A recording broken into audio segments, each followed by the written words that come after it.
Good evening and welcome to Skullnet 7. My name is Patryk Witkowski and I am joined today by Maureen Watt, former SNP MSP for Aberdeen South and North Kingarden. Take a moment to wave and say hello for the camera. Hi, good evening, Patrick. Nice to see you. Nice to see you too. Moving on to the Ukraine update, it is day 707 of the conflict. President Zelensky asked his most senior military commander, General Valery Zaluzhny, to step down, but the most popular general refused, triggering speculation that he might be dismissed by the president amid reports of tensions between them. Ukraine will soon receive the first big batch of long-range missiles made by Boeing and SAAB, with promise to extend its range deep into Russian-held territory, according to reports.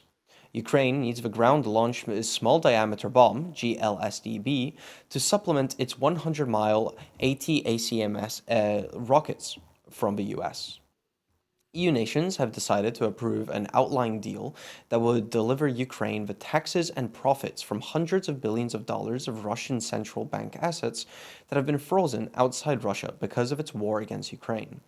It is seen as a first step towards using the Russian assets. There are also calls to seize the entire sum outright for Ukraine's benefit. EU leaders will meet on Thursday, hoping to approve a 50 billion euro deal in support for Ukraine over the solitary opposition of a Hungarian prime minister, Viktor Orban, who is an ally of Vladimir Putin, the Russian president. Russian attack drones hit Ukraine's second-largest city, Kharkiv, on Tuesday, slightly injuring 3 people, triggering a fire and causing damage to apartment blocks and infrastructure, local officials said. Ukraine said it had carried out a successful cyber attack that knocked out a server used by Russia's defense ministry, temporarily disrupting communications for military units. Ukraine is likely to face a tough year fighting Russia in 2024. The CIA director, Bill Burns, has written in Foreign Policy, arguing that to cut off US aid would be an error of historic proportions. French President Emmanuel Macron said on Tuesday that European countries must get ready to help Ukraine keep fighting over the long term, with or without American help. If the United States were to make a sovereign choice to stop or reduce aid, it should have no impact on the ground. The head of Ukrainian military intelligence, Kyrylo Budanov, has said he expects Russia's offensive to the eastern front line to fizzle out by early spring. He credited him with only a few advances across the field and near Avdiivka. Now it's the enemy's move. It will end, and I think ours will start. A Ukrainian military spy official said on Tuesday that Russia was showing no willingness to return the bodies of dozens of Ukrainian prisoners of war that it said died in a military plane crash in the Belgorod region last week. Russia has produced no proof there were Ukrainian prisoners on the plane. The Ukrainian government submitted to Parliament on Tuesday an amended version of its bill to tighten army mobilization rules. A key provision to the legislation is lowering the minimum age for the draft from 27 to 25. Opening up to you, Maureen. How do you feel about the usage of these seized Russian money for aid of Ukraine? Well, I think that's probably a good idea so that it doesn't fall harder on hard pressed taxpayers and that it's kind of coming from a different pot. But I think it's absolutely vital that the EU and the United States, in particular, continue to help Ukraine in its efforts to stop Putin, because we know if he's not stopped in Ukraine, that he is likely to continue to try and recreate the old Soviet Union. So, I, until Putin's no longer on the scene, this it looks like going to be a long drawn out war of attrition. And Putin is up for election this year, although we know that's kind of a completely false election. But he will want to try and persuade Russians that he is doing it on their behalf. So, and he's already, tried to get rid Hmm. of all opposition. So On it will be. Sorry, on on you go. that sorry, on that note of like prolonged conflict, would you be in support of more conditional aid for Ukraine, maybe pressuring more peace talks between the two sides with maybe some sort of consolidation or negotiation of land? Was that something you would support? No, I think there should be peace talks, certainly, but I don't think that uh, Ukraine and Kiev should go into those saying that they're going to concede land. Absolutely not. That's not what you would go into negotiation for. You want to maintain the borders of Ukraine, including Crimea, before you start saying what you're going to give away in negotiations. And we don't know what concessions the Russia will give. So absolutely not. Wouldn't go into negotiations saying you're prepared to give anything away. Okay. Was there something more you wanted to say before I cut you off? No, no, no. Okay, well, thank you so much. Moving on to the Israel and Gaza latest. The Nasser Medical Complex and Al Amal Hospital remain under Israeli military siege in Khan Yunis. The Palestine Red Crescent Society has called on the international community to protect the healthcare facilities. It reported earlier that a security guard of a hospital has been killed by Israeli fire.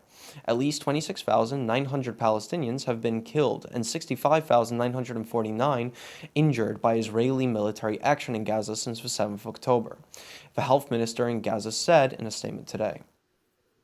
In its latest update on the situation in Gaza, the UN Office for the Coordination of Humanitarian Affairs, OCHA, has reiterated its criticism of Israeli authorities for hindering the delivery of humanitarian aid to the north of the Gaza Strip.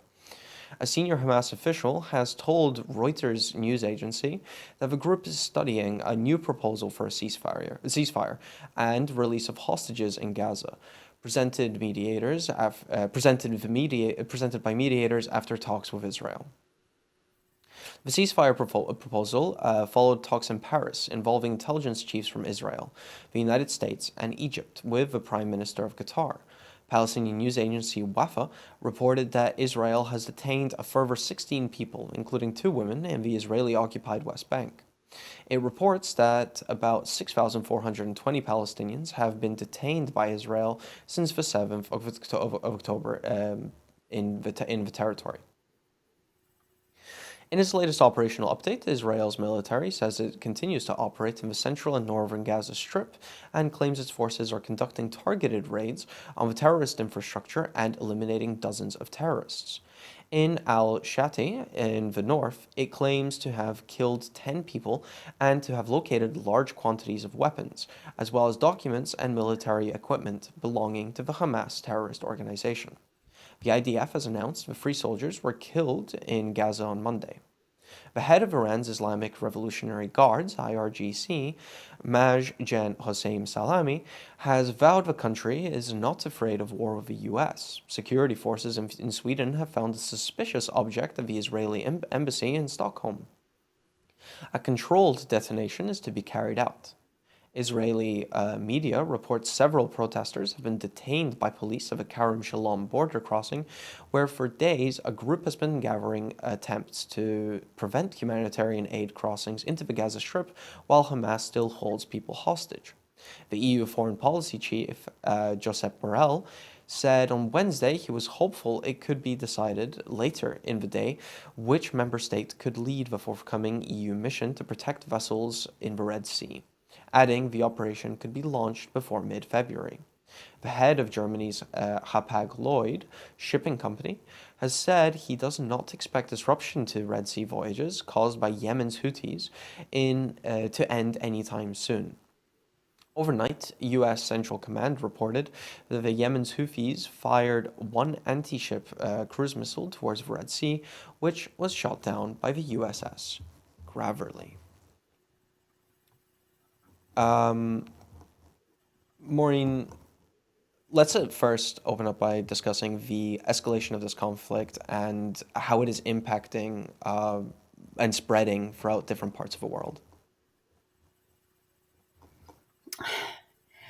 Yes, well, clearly, President Biden has said that there will be uh, consequences for the attack on uh, Americans in the Middle East. So I suppose we're waiting to see what that might be.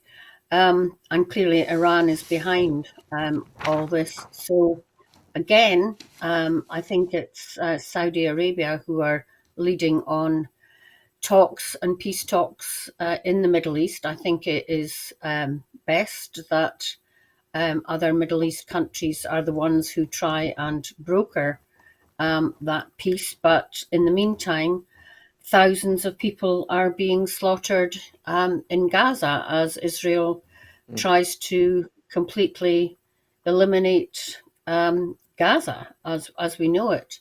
And yet, what is the solution apart from a two-state solution? Um, and again, as with Ukraine, this war is going to go on until both sides can be brought to the table, but Israel is not going to come to the table, I don't think, until they feel that their operation in Gaza is complete, which, as I say, means the complete destruction of Gaza. So again, it's not something that is, palatable Yeah. in On this that note century. It's awful. of kind of how Israel determines its targets, with over half the buildings in Gaza reported being damaged and the death toll ever rising. Do you place much weight on what Israel deems a Hamas target or a Hamas affiliated target? Well, no, because, okay, they're supposed to have, huge intelligence and a really good intelligence operation in Israel. But, they have systematically gone from the north to the south and obliterated, as I said, most of the infrastructure in Gaza. I mean, how it is going to be rebuilt is difficult to see, but that is obviously Israel's aim to completely obliterate Gaza and leave it completely uninhabitable for Palestinians who have lived there or who want to live there in the future. Thank you. Moving on to one of the biggest stories of the day, potentially the biggest for us, would be the UK COVID inquiry. Scotland's former First Minister Nicola Sturgeon gave evidence of a UK COVID inquiry hearing in Edinburgh today. Um, the questioning, headed by Jamie Dawson KC of the inquiry's counsel, questioned Miss Sturgeon's decision making and general conduct during the pandemic, at points leading her to portray a lot of vulnerability and at other points tears. Quote from Ms. Sturgeon: I was the first minister when the pandemic struck. There's a large part of me that wishes that I hadn't been, but I was, and I wanted to be the best first minister I could be during that period, the former first minister said, her voice breaking throughout. Jamie Dawson Casey questioned former First Minister Nicola Sturgeon's ability to make decisions during the pandemic, putting priorities in question. When asked if a desire for independence had clouded her judgment, Nicola Sturgeon responded with the following. I don't think in my entire life have I ever thought less about politics generally and independence in particular than I did during those early stages of a pandemic. People will judge for better or for worse the decisions my government took. I want to say to people, and to give this inquiry an assurance, that none of those decisions were influenced in any way by political considerations or trying to gain an advantage for the cause of independence. On the topic of WhatsApp messages, the former First Minister said the following: I didn't retain them in line with a procedure I've already talked about. She then went on to say that that WhatsApp was never used in part of any major decision making. Meetings Nicola Sturgeon conducted with close advisors named the Gold Command were criticised both for inadequate record keeping and lack of thoroughness. Ms. Sturgeon responded by saying the documents of these meetings were part of the official record and used to inform discussions at Cabinet. She insisted the only decision-making platform was Cabinet, and with the approval of, and all decisions had the approval of Cabinet, therefore being in the public eye. Ms. Sturgeon went on to say the following on the subject of decision-making. I did not operate on any issues at any point of the COVID pandemic in the way they sought in a way that sought to exclude people from decision making. I tried to lead from the front. I tried to shoulder my fair share, sometimes deliberately, more than my fair share of a burden of decision making, given the severity and the difficulty of the decisions that were made. I thought that was appropriate for a First Minister. Maureen, with your time in Parliament and with your connection to the SNP, what would you say were the priorities for the government and for the party during the pandemic? During COVID, Yeah. well, clearly it was to keep the nation safe. I mean, that is what a government's primary aim is. Even though you haven't got all the levers of power, as we have in Scotland, it's to use the powers that you have to the best of your ability to keep the nation safe. And that was what Nicola and the cabinet were and the government were focused on throughout the pandemic. And most people at the time were very impressed with the way that the First Minister kept the nation informed through her daily briefings and told the nation as much as she could at the time. So, that said, we have to come fast forward to the inquiry taking place in a time which I have never experienced in all my life, of the mainstream media and the opposition parties having a concerted effort, because the polls are showing a majority for independence, solely seeking to trash the reputation of the First Minister and the SNP government.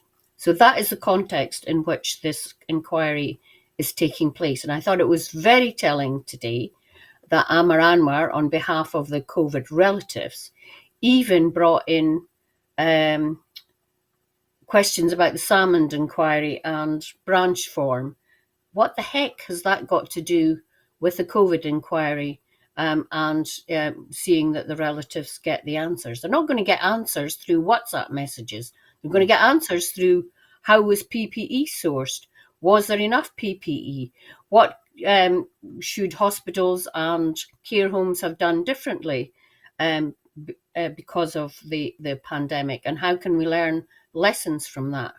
WhatsApp messages, in my view, are what replaced during COVID, where you couldn't meet up with fellow ministers, coming to each other's doors of their offices or at the water cooler or at the coffee outlet in Parliament, where you would discuss things on an informal basis. That's what WhatsApp messages replaced. Small WhatsApp discussions that are normal as part of. WhatsApp was not used as a decision-making tool in the Scottish government. And that's where we differ from Westminster. And the obsession, in my view, with WhatsApp messages is clouding what should be, as I said, an inquiry into how we could learn lessons from this and do things better for the next pandemic that hits. Whether we store more PPE, whether we have people trained in different ways. These kind of things are what will be the lessons learned. And what's happening at the moment is a complete and utter disgrace. Today's questioning of the former First Minister was more like in a court of law than in an inquiry. It was the way she was treated was awful. She wasn't asked if she wanted a break, if she wanted some water. It was absolutely shocking. So, in your opinion, what fueled this type of conduct for this inquiry? Why weren't they asking the questions that you bring up, and why was Eva, former First Minister, treated as she was?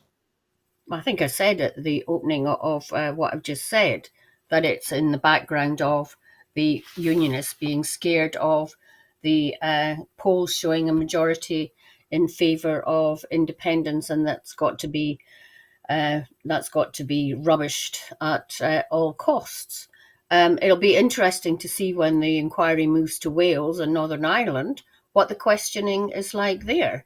And, if they come back to Scotland, whether the questioning will be any different. But, given the onslaught and the way the questions were asked, and as I say, this obsession with WhatsApp messages, surely any fair-minded person will see that this is a complete farce, and I think is letting down the people of Scotland, and not least the people in the COVID relatives. So, what a subsequent report will say whenever we get it, which is going to be years down the road, what the relevance of it will be interesting to see. But I think in the meantime, each of the devolved governments will be making their own plan and drawing up their own plans with or without the results of the COVID inquiry. I just I just wanted to add to potentially maybe even add on to your point that some of the evidence brought forth during the inquiry has even been found to be false. I've got here that the inquiry accused the former deputy first minister of John Swinney of having concerns about bans of travel towards Spain.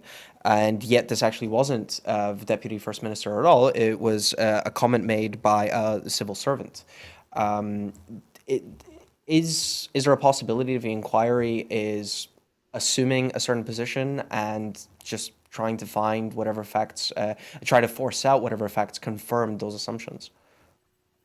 I think that's a fair assessment. We've made up our minds what we're going to say, and we're going to try by fair means or foul to get evidence to back that up. I think the inquiry has been completely rubbished, and what credence, as I say, a final report will have remains to be seen. But so many years down the road, isn't it, that it's going to come to its conclusion after having spent millions of taxpayers' money. Other countries have finished their inquiries and know what they need to do. But the way that the UK inquiry is making a meal of this just seems unbelievable. How is how is this sort of conduct during the inquiry going to affect the public mood and the public discussion around all this stuff? All of this finger pointing of messages deleted there or improper decision making such. Is this just going to further fuel division? Are we going to have a far more combative, maybe tribalistic political scene exclusively because of a conduct of this inquiry? I think this comes on top of a very dysfunctional Scottish Parliament since 2021, where the Conservatives are just out there to rubbish devolution, led, of course, by that awful man from Stirling, whose name escapes me at the moment, Stephen Kerr, who, of course, wants to go back to Westminster and not stay in the Scottish Parliament. So, um, so it's on top of that. This just gives those the Tories and Labour, further ammunition to rubbish the Scottish government, which in the meantime is getting on with the day job, um, trying to mitigate the worst of Tory austerity and make life as bearable as they can for Scots.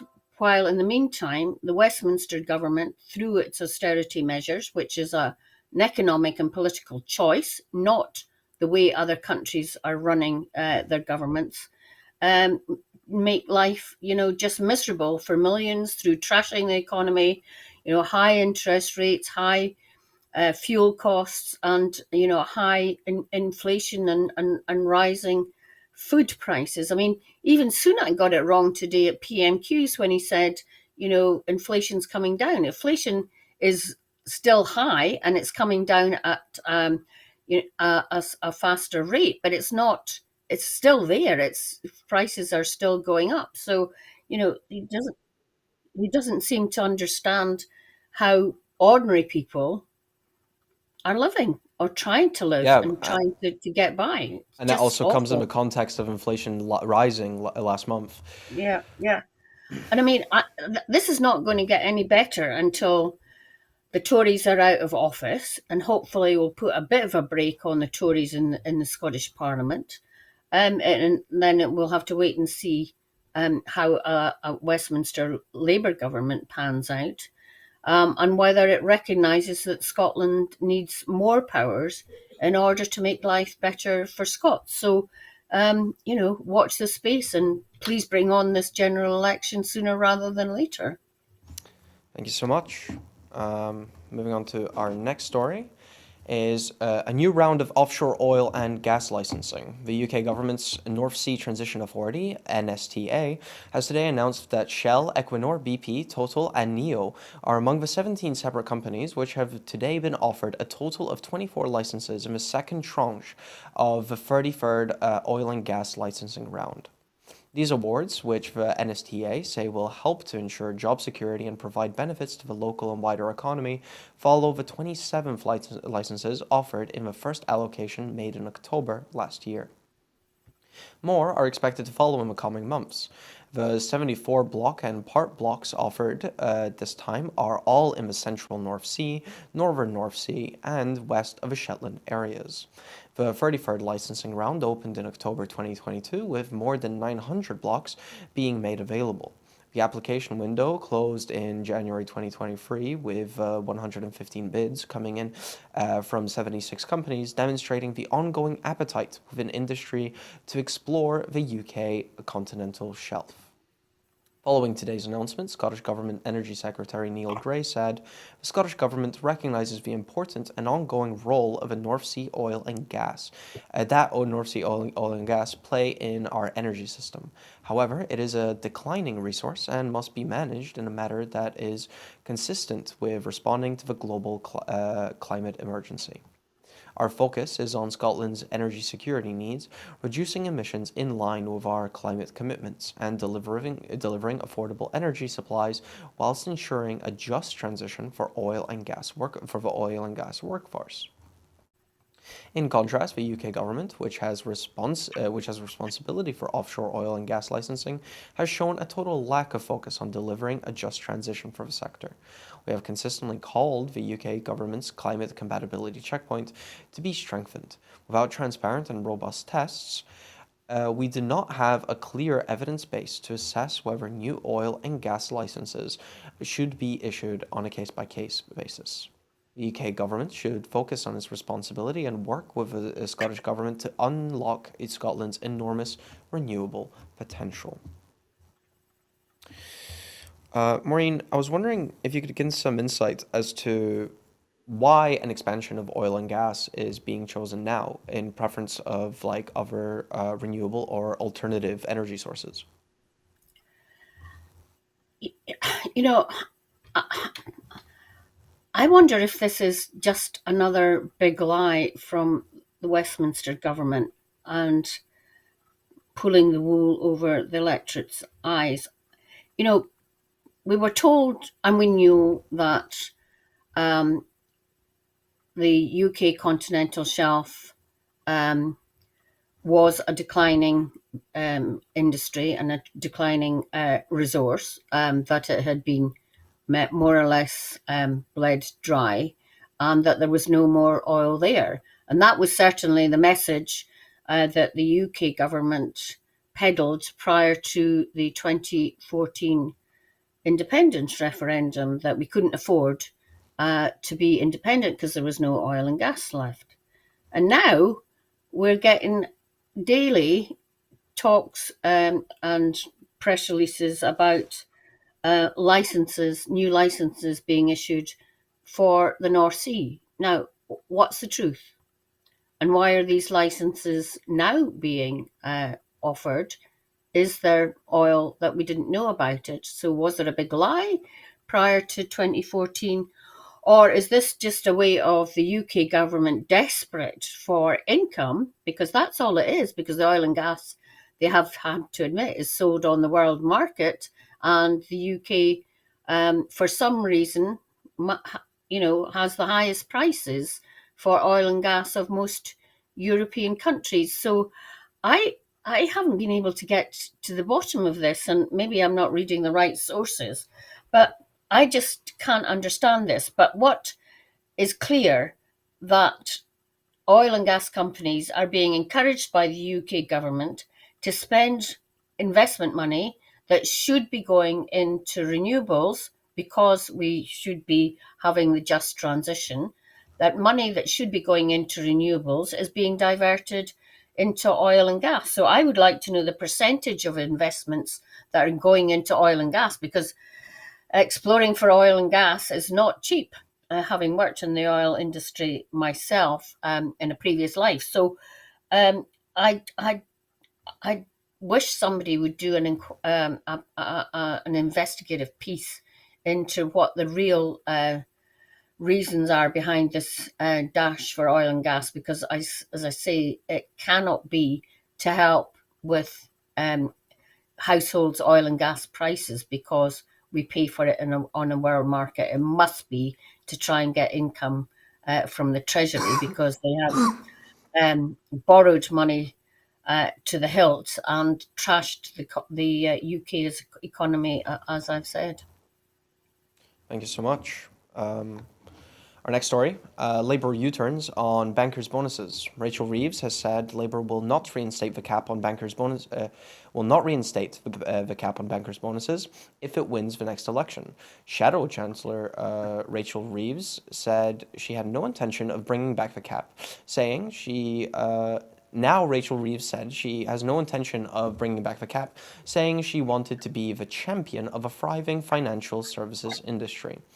The regulations, which limited annual bonus payouts to twice a banker's salary, were introduced by the EU in 2014 in a move aimed in preventing excessive risk-taking from the 2008 financial crisis. In 2022, the then Chancellor, Kwasi Kwarteng, announced that he would be removing this rule as part of his now infamous mini-budget amid Liz Truss's short tenure as Prime Minister, and it was one of the few mini-budget policies to be kept under Rishi Sunak's leadership, with the new rules coming into force in October last year. The decision received widespread criticism for rewarding bankers and failing to address cost of living concerns affecting households across the UK. Unions claimed Sunak was fueling a greed is good culture in the City of London. The cap originally limited bonuses to 2 times the banker's salary, giving the average city worker an opportunity to pocket as much as 120,000 extra pounds, equivalent to about 7 times the average pay of a care worker, the Trades Union Congress said. Labour had previously criticised the Tories for removing the cap, saying it was out of touch with the British public. The SNP has accused Sir Keir Starmer of being on the side of a wealthy Westminster elite, not ordinary working-class families, over the bankers' bonuses U-turn. SNP Social Justice spokesperson Davy Linden MP said Starmer was too weak to take on vested interests, after recent admissions that a Labour government would cut funding for public services while offering handouts to the wealthiest few.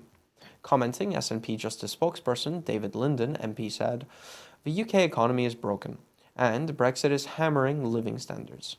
But Sir Keir Starmer's Labour Party is offering no change from a broken Brexit Britain. By admitting he would slash funding for public services while helping the super-rich, Starmer has shown he has the wrong priorities and is on the side of a wealthy Westminster elite, not working families." Unlike Starmer, who is too weak to take on vested interest, the SNP will always prioritize support for working families and investment in our NHS. Those are SNP values, and those are Scotland's values. Maureen, do you know of any compelling reason for bankers to be getting bigger bonuses than they are? It just is. That's what happens in that sector. It's funny how, bankers need to get big bonuses to entice them to stay in this country, but yet what we really need is more people to come and live and work, and more people to enter the economy to work. But yet it's not required that we give them a decent basic salary of around £15 an hour, so that people don't have to get universal credit and various other security net payments in order to make a decent living. Imagine if we paid people a decent wage, how much would be saved if from the public purse if people were paid properly. And that requires businesses to have business plans that include um, making sure that their people are well enough paid not to require, as I say, universal credit and other payments like school clothing grant and stuff like that. So, Oh, yeah. as David Linden said, the UK economy is broken. It Mhm. is completely been, since the Tories came to power in 2010, a deliberate effort to make the rich richer at the expense of everyone else. And, the countries that are doing best are those where the gap between rich and poor is the narrowest. And yet, this government continues to think, as I said, that bankers need the removal of for Labour to say that they're going to Mm. remove the cap just shows that they're on exactly the same page Yeah. as the Tories, and I find it utterly despicable. Trying to expand here and take like a wider look at Labour. Do you think do you think that anybody has a clear picture of what a Labour government would look like, or what they would begin to represent? No, I don't think we've seen a clear manifesto at all, and I'm looking forward to. Of course, by the time manifestos come out, usually some people have already cast their votes if they've got a postal vote. But that again shows the broken system of Labour, and certainly we're not going to get the mainstream media to add up all these little snippets that come out from Labour politicians to see what a future Labour government would look like. But this one, saying that, I mean, they for months now, Keir Starmer and Rachel Reeves have been smoothing the city with salmon and scrambled egg breakfast. So obviously, a good, strong financial sector is important, and Scotland has a good, strong financial sector, and had an even stronger financial sector when we had our own Hmm. stock exchange, which Margaret Thatcher destroyed when she was in power. So, um, but this announcement today really takes a biscuit. Thank you. Um, Taking a look at Northern Ireland. New rules to smooth post Brexit trade between Great Britain and Northern Ireland have been unveiled by the government as part of a deal with the Democratic Unionist Party that will restore the Stormont executive and install Sinn Féin First Minister. A command paper titled Safeguarding the Union was published on Wednesday to allay DUP fears about Northern Ireland's place in the UK and to end a 2-year boycott of power sharing that has destabilized the country. The measures remove routine checks on goods from Great Britain that are destined to remain in Northern Ireland and replaces them with a UK internal market system for goods that remain within the UK. The government has promised to amend domestic law so that new EU laws will not automatically apply in Northern Ireland and must first be subject to democratic oversight by the Stormont Assembly. The command paper also includes legislative measures to be fast-tracked about Westminster on Thursday to affirm Northern Ireland's constitutional position in the UK. Downing Street said the deal entails significant changes to the operation of a post-Brexit Windsor framework without altering the, quote, fundamentals. Other parties in Northern Ireland welcomed the deal and were preparing to return to Stormont as early as Saturday to elect an Assembly Speaker and appoint an executive led by Sinn Féin's Michelle O'Neill as First Minister and a DUP member as Deputy First Minister, reflecting the 2022 election in which Sinn Féin overtook the DUP as the biggest party. This will be a milestone, the first nationalist First Minister in the political forum that was designed in 1921 to have a permanent unionist majority. O'Neill said the participation of the island of Ireland had failed its people. The very fact that for the first time someone from Sinn Féin, a nationalist, a Republican woman from Tyrone, will be First Minister, that speaks to the change that's happening, she said. Maureen, what does it say about Brexit when partaking in the EU economy is considered a bargaining chip or a victory for members of the UK? I mean, today is the what's it, fourth anniversary of us formally coming out of the EU. So there's lots of talk about it this week. But as you were giving that intro to this subject, it was Patryk. It was you know when you said that Stormont was set up to give a permanent union majority, it reminded me of how the voting system for the Scottish Parliament was designed to keep the SNP out. And of course, both of these have failed miserably, haven't they? And it just shows you how the UK government misreads electorates time and time again and take the electorate for granted. So, this is quite historic in Northern Ireland. The fact that we have Sinn Féin as the largest party and about to have the First Minister. And I think there are elections this year in Éire, if I recall correctly. And, it could be a case that Sinn Féin do well in the south too. Are we in a situation where we may well see a united Ireland before we see an independent Scotland? I think it perhaps is increasingly looking that way. And listening to the unionists, the Ulster unionists last night. I mean, talk about dinosaurs and middle-aged men in grey suits. I mean, they really are the dinosaurs of Northern Ireland politics, and the fact that they cannot get their heads around the fact that younger people in Northern Ireland are fed up of the religious divide and want their country to move forward, as they can see in the south, where the GDP in Ireland is much higher than in Northern Ireland and the rest of the UK. It's little wonder that hopefully the unionists and the Ulster unionists are a dying breed in the north. Do you think that there's a reasonable world where Scotland can use this Windsor framework as a sort of precedent to maybe argue for their own inclusion in the EU market while still remaining in the UK? Well, I think there have been moves in that direction. I can't remember which channel I was watching last night, but the interviewer got the way that Northern Ireland had voted in the Brexit referendum wrong.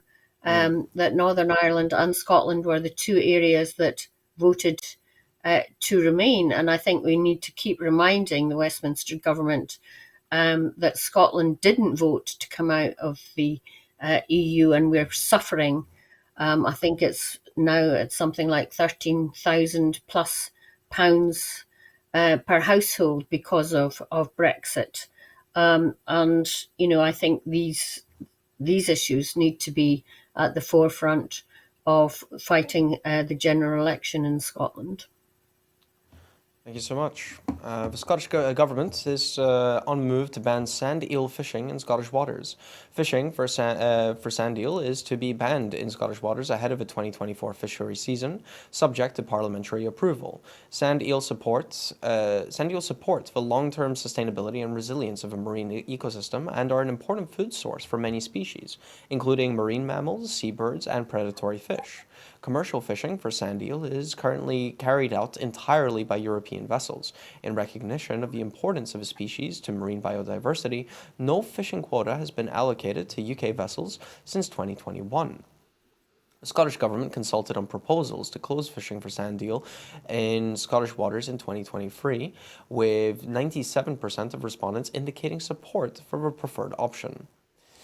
The UK government has today also indicated its intention to close Area 4 of the North Sea in English waters for sand eel fishing.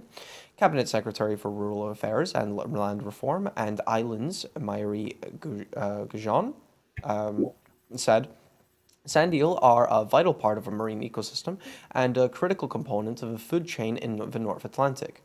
It is critical that we manage our marine environment in such a way as to ensure its sustainable use, protecting biodiversity and ensuring a healthy, functioning ecosystem. Prohibiting all vessels from fishing for sand eel in Scottish waters will help provide long-term sustainability and benefits not just for sand eel, but also for seabirds, marine mammals, and other fish species. Maureen, I know that with your time in Parliament, you've actually had significant experience looking at environmental issues. Was fishing part of that agenda? Was sand eel ever on the agenda in those talks? Um, so yes, I was on the Rural Economy Committee for the last two terms of Parliament. But no, sorry, the last couple of years of Parliament. Um, and yes, we did discuss, fishing quotas regularly. Normally, round about Christmas, when the talks with the EU on fishing quotas took place. But this is a good announcement because, um, you know, why do we need to fish for sand eels? I think, if I recall rightly, they probably only go for fish meal or something like that. So, um, it's good that.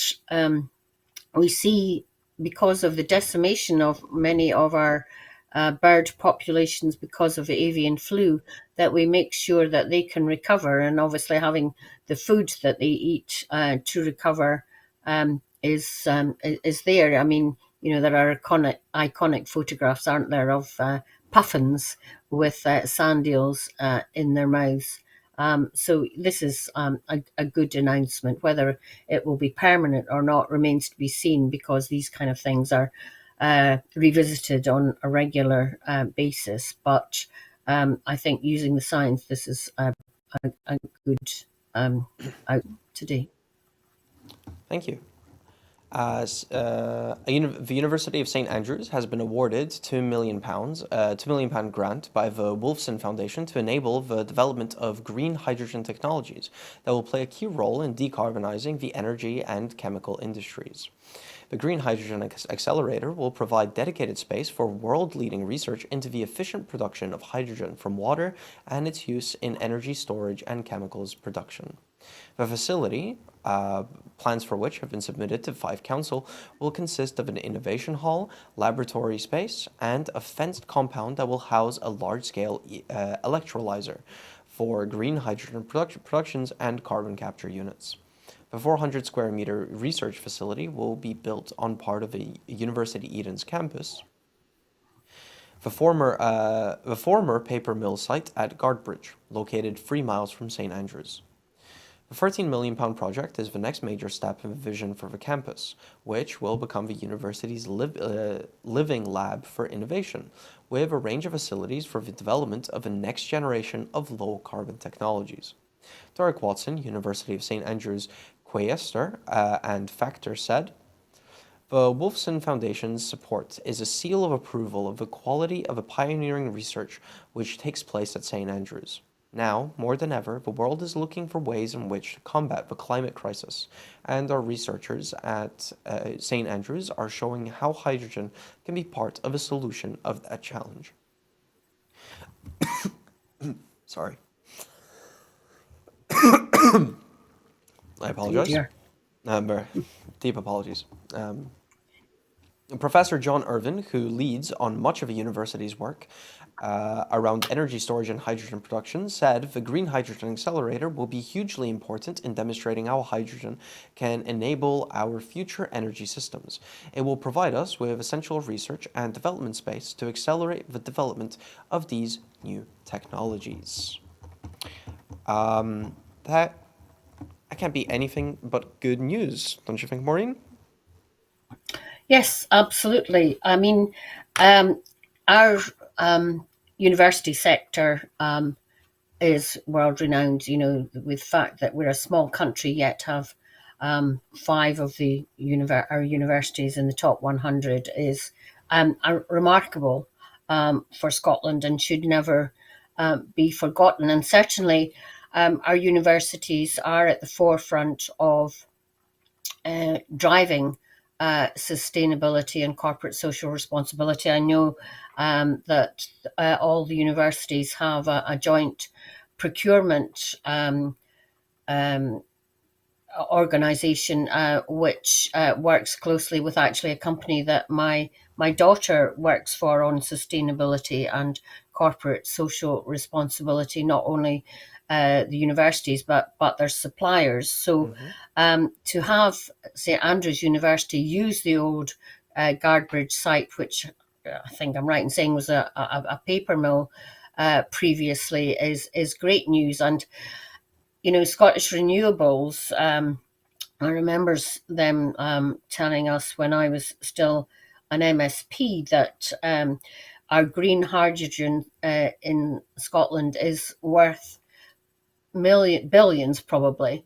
And you know, Germany in particular are quite keen to get hold of our green hydrogen. And it's really important that Scotland itself takes forward the development of our green hydrogen and benefits from the jobs and the research that will come with this. So this is a really good news story, and congratulations to Scotland's university sector for taking this forward. What are some considerations that government and parliament as a whole take to enable universities to be able to make like these sort of innovations and make sure that they're working at the maximum capacity that we can ensure for the country? Well, I don't think we make enough at all about shouting from the rooftops how well our universities do in terms of research and development and innovation. I mean, some of the stuff that happens in the medical field is truly groundbreaking.